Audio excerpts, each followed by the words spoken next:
Derek stood in the doorway of our bedroom, arms folded, watching me try to shift myself higher against the pillows without pulling the stitches across my abdomen. I still had the compression band wrapped around my midsection from the hysterectomy. I still had the bruise blooming purple on the back of my hand where the IV had been. And he said it the way you'd announce a delivery window. My whole side of the family is coming for the 4th. All 11 of them. 10 days. Get the guest rooms ready. I actually laughed, thinking it was a joke. Then I looked at his face. He wasn't joking. That was the moment I understood something in our marriage had quietly shifted, and no one had bothered to tell me.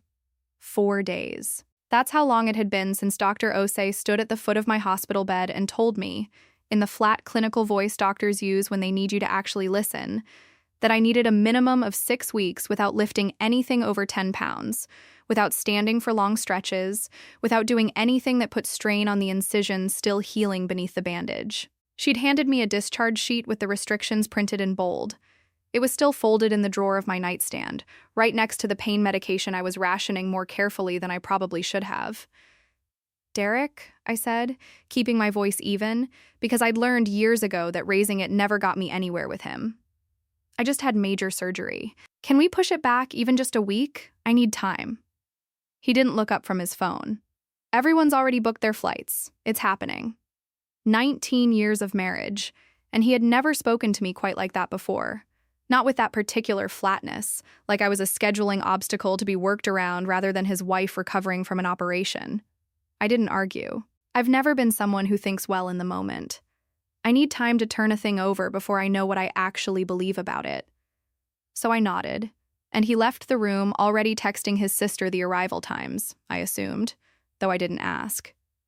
That night, I lay awake long after Derek's breathing evened out beside me, the ceiling fan turning slow circles overhead. My abdomen throbbed in that deep, structural way that reminded me a surgeon had been inside my body 4 days earlier. And for the first time in longer than I could remember, I let myself actually add up the last 2 decades instead of simply living through them. Every summer, without exception, Derek's family arrived like a small occupying force. His parents, Roland and Carol, married 44 years, with opinions about everything from how I stacked the dishwasher to how I trimmed the hedges. His younger brother Marcus, who'd said more than once, usually somewhere around his 3rd beer, that this house had always felt like the family house, as if that were a compliment and not a quiet erasure of whose name was actually on the mortgage. Marcus's wife and their 2 teenage sons, Derek's sister and her husband, and their toddler, who was genuinely sweet, but also meant 2 weeks of me cutting grapes into quarters and wiping down high chairs. 11 people, 10 days, every summer, for 19 years. I'd done the math once, years ago, out of curiosity more than anything, and stopped when the number of hours started to feel like an accusation. I bought groceries off a specific list, because Carol didn't eat dairy and Roland couldn't handle spice, and the teenagers apparently required an industrial supply of a particular energy drink. I made up 4 guest rooms. I did towel mountains of laundry that smelled like other people's homes. I drove to the airport twice each visit. I planned every meal. I smiled in photographs standing just outside the frame, always the one who'd run back into the kitchen to check on something. Not once in 19 years had anyone asked if I was tired.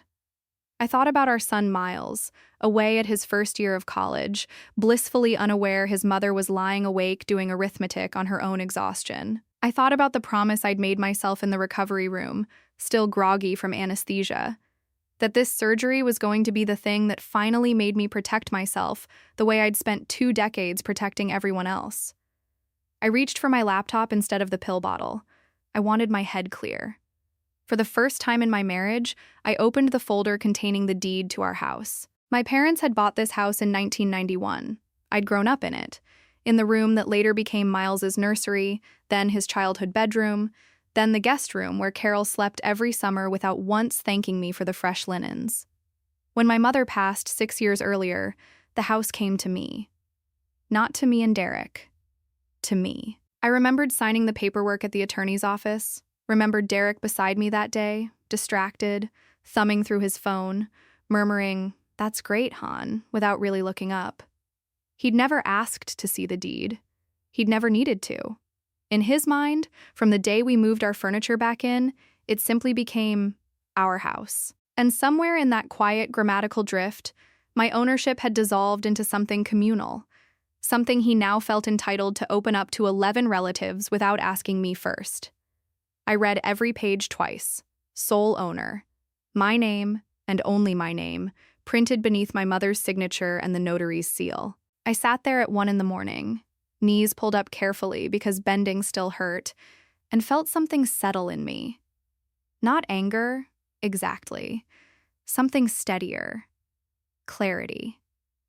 The next morning, after Derek left for work, I called Nadia Ferris, the attorney who'd handled my mother's estate. She remembered me instantly. I told her everything. The surgery, the 11 relatives, Derek's flat refusal to even consider postponing. "Whose name is on the deed?" she asked, once I'd finished. "Mine. Only mine." "Then, legally, you have full authority over who occupies that property and under what conditions. You are not asking your husband's permission. You're informing him." I sat with that for a long moment. "I don't want to hurt him," I said, and I meant it. "This isn't about hurting anyone," Nadia said, her voice softening in a way that told me she'd had this exact conversation before, probably many times. "You had major surgery 4 days ago. Your surgeon gave you explicit restrictions. You are not obligated to host anyone while you're recovering. Setting a boundary isn't cruelty, Renee. It's the bare minimum of taking care of yourself." Setting a boundary isn't cruelty. I wrote it on a sticky note and pressed it to the edge of my laptop, where I'd see it every time I opened the screen. By Thursday, I'd made 3 calls, every one of them from the front seat of my car parked outside the pharmacy, 2 miles from the house, seat reclined just enough to keep pressure off my incision. I didn't want Derek walking past and overhearing. Not because anything I was doing was improper, Nadia had been clear about that, but because I needed everything finished before he had the chance to talk me out of it, the way he always eventually did. The first call was to a restoration company for a full interior assessment. Flooring, paint, the water-damaged section of drywall in the upstairs hallway I'd been meaning to fix for 2 years anyway. The foreman said he could send a crew Saturday morning and that the scope of work would run about 10 days. 10 days. Something in my chest loosened at the number. The second call was to an HVAC company for an emergency inspection of the central air, which actually had been rattling for weeks. I wasn't lying about needing it. I was simply, for the first time in my marriage, prioritizing my own house's actual needs over my own exhaustion in service of everyone else's comfort. The third call was to a flooring and paint contractor Nadia had personally recommended, one known for strictly enforcing the standard occupancy clause during active work. No residents on the premises during interior painting and refinishing, for safety and liability. I had that clause read back to me twice. By Saturday morning, all 3 crews were scheduled between 8 and 9 a.m. My insurance had already confirmed I qualified for short-term recovery housing at a rehabilitation facility 15 minutes away. Single-level units, grab bars, a nurse doing wellness checks twice a week. I hadn't mentioned it to Derek because he hadn't asked. Not once in 5 days had he asked where I actually planned to recover while hosting 11 people. I packed Friday night while Derek was at his brother's, finalizing arrival logistics. I left a note on the counter. Not dramatic, just factual. Gone to recovery housing per doctor's orders. House is closed for scheduled renovation work beginning Saturday. Contractors have keys. Please do not interfere with the schedule. It's an insurance liability matter. I slept better that night than I had in 5 days. Saturday morning, I wasn't there to see it, but I pieced it together later from what Derek and eventually Carol admitted. 2 SUVs pulled into the driveway around 10, packed with suitcases, coolers, folding chairs. 11 people spilled onto the lawn, already debating who'd sleep where. And taped to the front door at eye level were 2 laminated signs. Through the front windows, they could see a man in coveralls sanding the hallway floor. Plastic sheeting draped over the living room furniture, the sharp smell of primer drifting through the screen door. Derek stood on the porch, according to Carol, for what she described as a very long time, just staring at the sign like it might rearrange itself into something that made sense. The foreman came to the door, polite, firm, and explained the property was under an active service contract prohibiting occupancy during the work. Nothing personal, just the terms of the agreement. Derek called 4 times before I even turned my phone back on. When I finally answered on the 5th call, sitting on the edge of the narrow bed in my recovery unit, his voice came through sharp, none of its usual smoothness. "What did you do?" No greeting. No, "How are you feeling?" "Exactly what my surgeon told me to do," I said. "I'm 6 weeks from a hysterectomy, Derek. I can't host 11 people right now. I told you that. You said everyone's already booked their flights. My parents are standing on the porch. The kids are asking why we can't go inside. Do you understand what you've done?" "I understand. I hired a licensed contractor to do work this house has needed for 2 years. I understand my insurance is covering my recovery. I understand I asked you 5 days ago to postpone, and you told me it was already happening." Silence. Then he hung up. Carol called next. "Do you have any idea how humiliating this is? We drove 9 hours. The boys are exhausted. This is completely selfish, Renee. Completely." She caught herself before finishing the word. I heard the shape of it anyway. I didn't argue. I sent her a photo of my discharge paperwork instead, the restrictions printed in bold at the bottom. Then, simply, "This is why. I hope you find comfortable arrangements." I turned my phone face down and didn't look at it again that day. Derek spent the next 10 days navigating a crisis I'd spent 19 summers quietly managing without him ever noticing the machinery behind it. 11 people needed somewhere to sleep, and every hotel within 20 minutes was booked for a regional soccer tournament.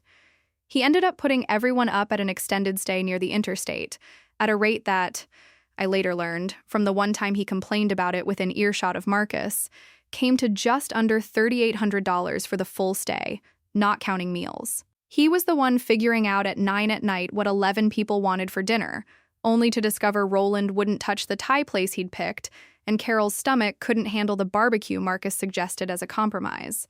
He was the one driving his father to the pharmacy for a forgotten prescription, fielding a dozen small requests that used to simply resolve themselves before he ever noticed them as requests. Because I had always resolved them first. I wasn't there to see any of it. I didn't need to be.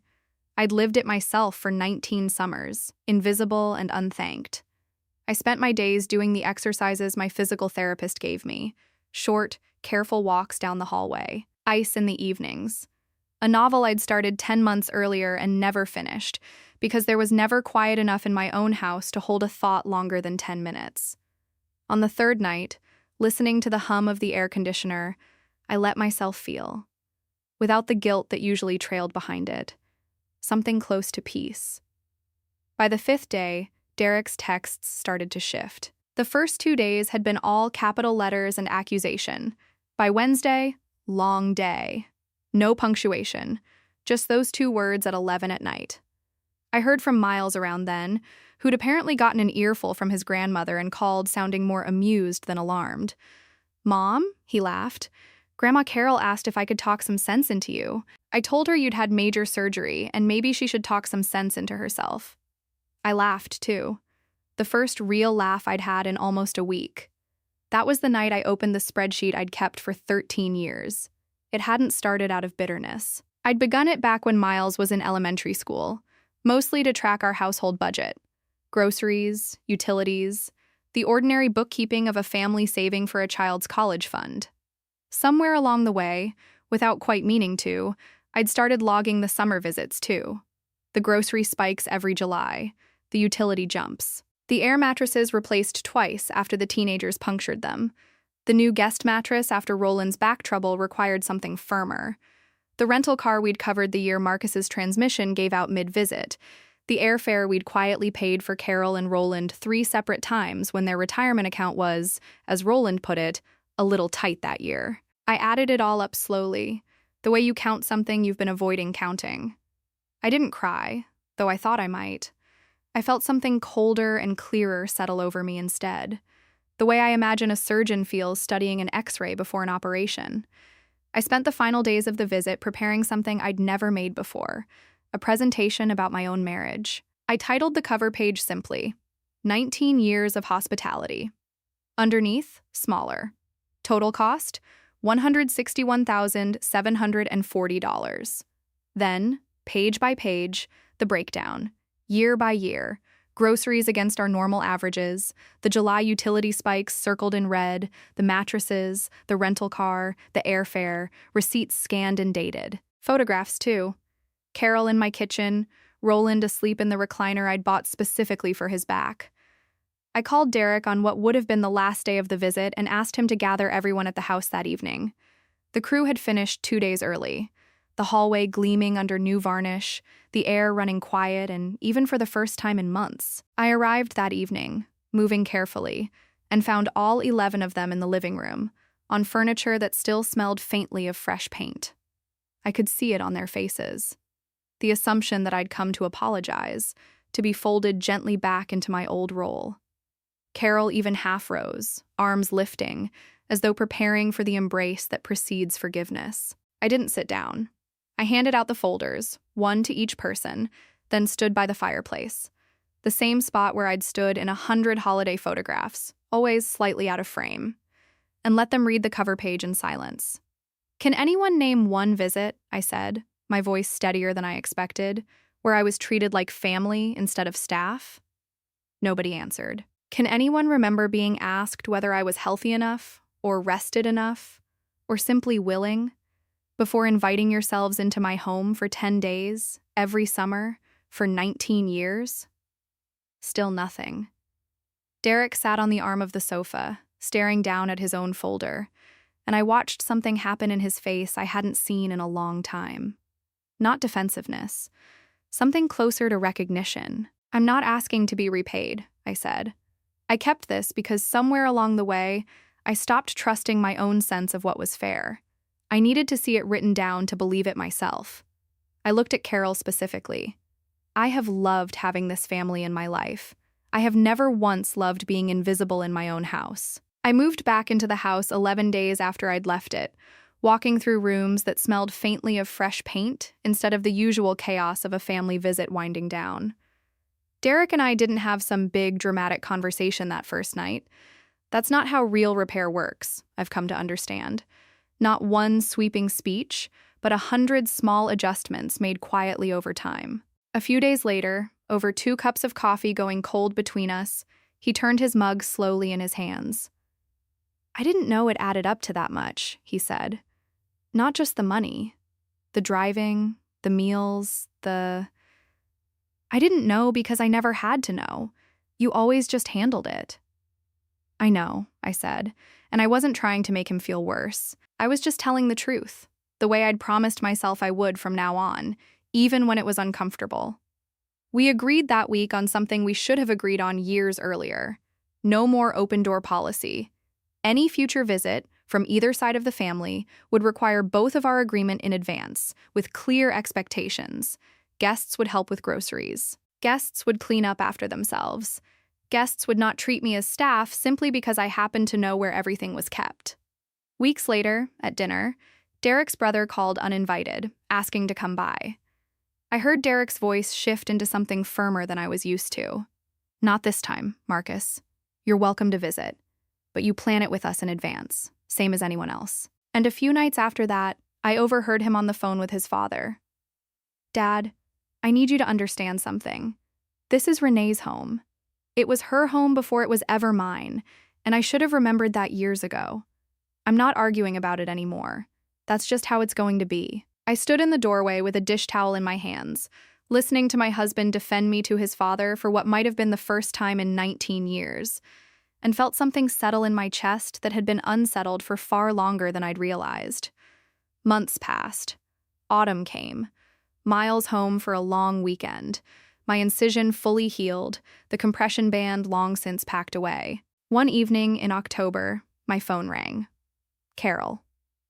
I almost didn't answer, out of old habit more than anything. But I did, and her voice, when it came, was different. Smaller, almost tentative. "Renee," she said, "I was wondering, would next Saturday be a good time to visit? Just for the afternoon. I'd call ahead, of course. Bring something for lunch, if that's all right with you." I smiled, standing alone in my kitchen, the late afternoon light coming gold through the window over the sink. It wasn't an apology. Carol Whitfield, I suspected, would never quite manage the words themselves. but it was something I'd waited 19 years to hear. A woman who had once treated my home as a birthright, now asking, gently, humbly, if she might be allowed to knock. "Saturday would be lovely, Carol," I said. "I'll see you then. If you've ever felt invisible in your own home, if you've ever given so much of yourself that people forgot to ask whether you had anything left to give. I hope this story reminded you that it is never too late to be seen. I'd love to know where this story found you tonight. Drop a comment below and let me know what city you're watching from. I read every single one. We have new stories waiting for you every day, so subscribe now so you never miss a moment like this one. Let's keep this journey going.